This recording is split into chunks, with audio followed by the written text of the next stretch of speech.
Hello everyone, and welcome once again to the Temple Institute Parsha class. My name is Gedalia Meyer and I'm podcasting from Ma'ale Adumim in Israel. We human beings are strange animals. We are creatures of contrast. We love and we hate. We get excited and we get bored. We pride ourselves on our intellect and we run our lives by our emotions. We thrive on our independence from others and we cave to the whims of society.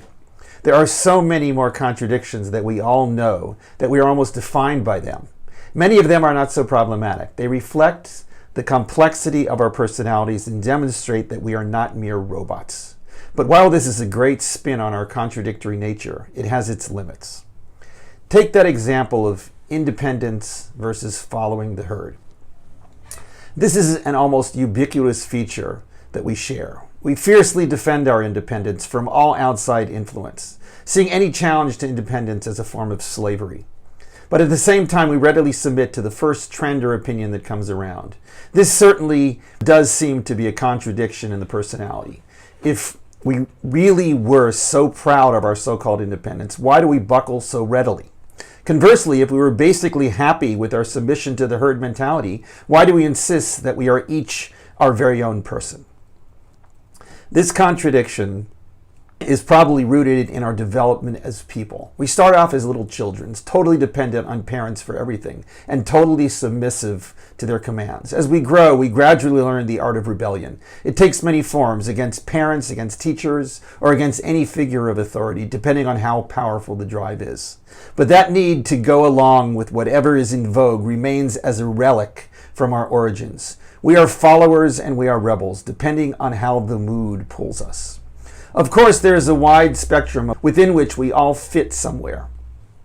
Some are more on the independent side of the scale, while others fit better with the herd. We can see this in our own personalities and in that of others. It is not unusual that a person on one side of this spectrum finds a person on the opposing side to be absolutely beneath the bar of contempt. We all have our leanings, and in this particular arena, they tend to run pretty deep. The stakes are high in this matter, and we all have to live with the consequences of our proclivities. This week's Parsha is called Korach. That word is actually a name, the name of a famous and infamous figure out of the Bible. He was the leader of a notorious rebellion against the authority of Moshe and indirectly of God. His rebellion and its consequences take up almost the entire Parsha in one form or another. It is considered to be a classic case of rebellion for nefarious purposes. It began with bad intent and it ended with a flourish of drama and resentment. The basic story is that this guy Korach came up with the idea that Moshe and his brother Aaron, the high priest, had usurped too much authority for themselves. Strictly speaking, this was a rebellion against the priestly class called Kohanim.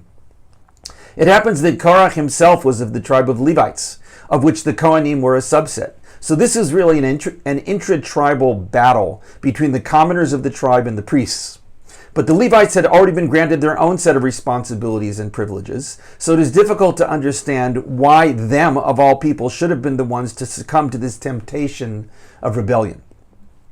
On top of that, the followers of Korach in this rebellion were a different tribe altogether. They came from the tribe of Reuben, a respectable group in their own right, but having no claims whatsoever on anything to do with the priesthood.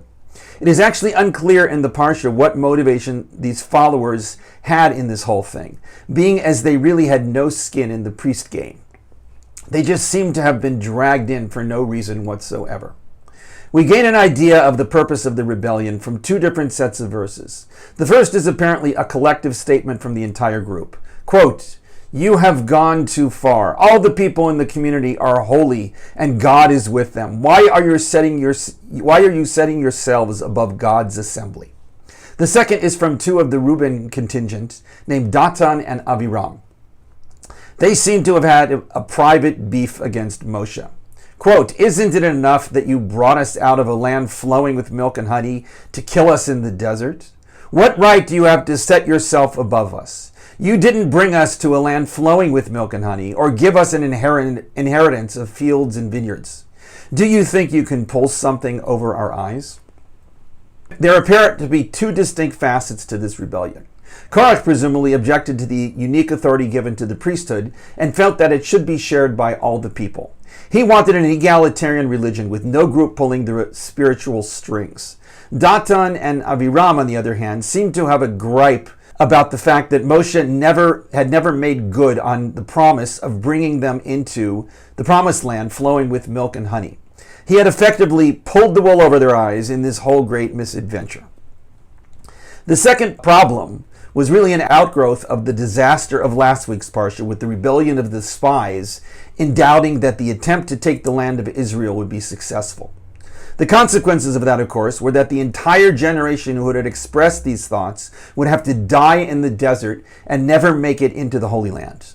So this second facet of the Korach rebellion was really a byproduct of those consequences. These guys apparently couldn't live with those consequences and joined this other rebellion out of the simple common cause against Moshe. The rebellion ended in abject failure, with the rebels being drawn into a biblical version of a sinkhole somewhere out in the desert. This wasn't the actual end of the problems associated with the rebellion, however, as the rest of the people seemed to take up the cause in protesting, quote, "You have killed God's people." To stave off this secondary rebellion, Moshe quickly arranges a demonstration with these staffs representing each tribe. When they were all placed in front of the Ark of the Covenant, a classic biblical miracle occurred. Of all the staffs, only that representing Aaron, and by extension the tribe of the Levites, blossomed with ripening almonds.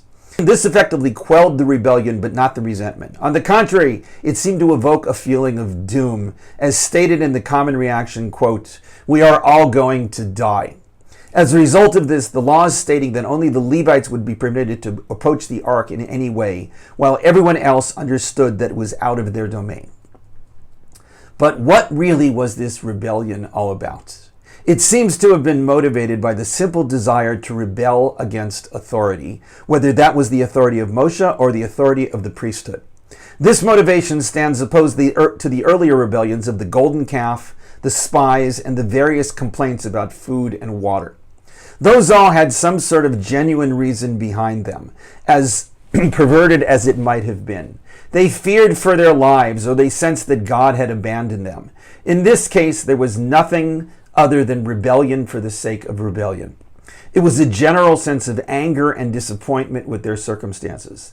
They took things out on Moshe and the priesthood, but they were really upset with the way things had worked out for themselves. There's a fascinating element to all this. These people wanted, on the one hand, to escape the high hand of religious authority. They resented the patriarchal priesthood structure, even though it was so effective in performing its tasks and achieving some sort of communion with God. They also resented the authority of Moshe, even though he had actually made good on most of his promises, only failing in certain things because of the lack of faith among the Israelites. On the other hand, they were falling into line with a popular rebellion that really had nothing going for it and represented no great cause. Even after it was shown that the rebellion was a failure, they refused to throw in the towel, complaining to the very end that things were still bad. In a sense, this is that contradiction raising its head in a collective manner.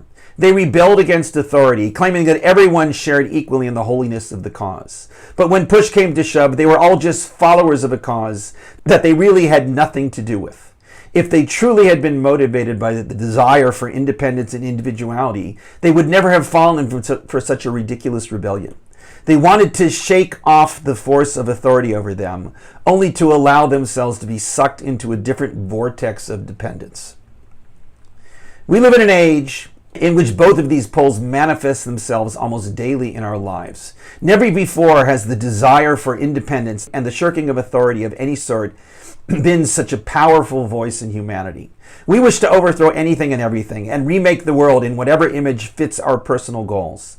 But we also find ourselves completely subservient to the whims and pulls of forces that are entirely beyond our control. This, of course, is the ubiquitous power of social media, which permeates our lives in ways that we are both aware of and scarcely notice.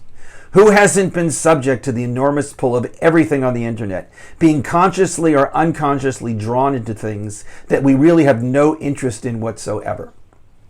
But we all know that we lack the internal power to resist this pull, since it is everywhere we turn. This incredible experiment in psychology and mob mentality is unprecedented in human history. We are all subject to it and have willingly volunteered ourselves as the guinea pigs for the project. The drive for independence is rooted in something that is quite noble, if indeed it comes from a noble motivation. Korach was onto something when he expressed that everyone possessed some element of holiness, but he overstepped his bounds and demanded too much. All the others in his rebellion were really being pulled along like puppets on a string, joining a hopeless cause for no reason other than that it was popular to do so. We face a similar version of this rebellion every day of our lives. If we really wish to be the ones guiding our own lives, independent of outside forces, we have to realize how much we have allowed ourselves to be pulled and shaped into followers of the mob. Shabbat Shalom.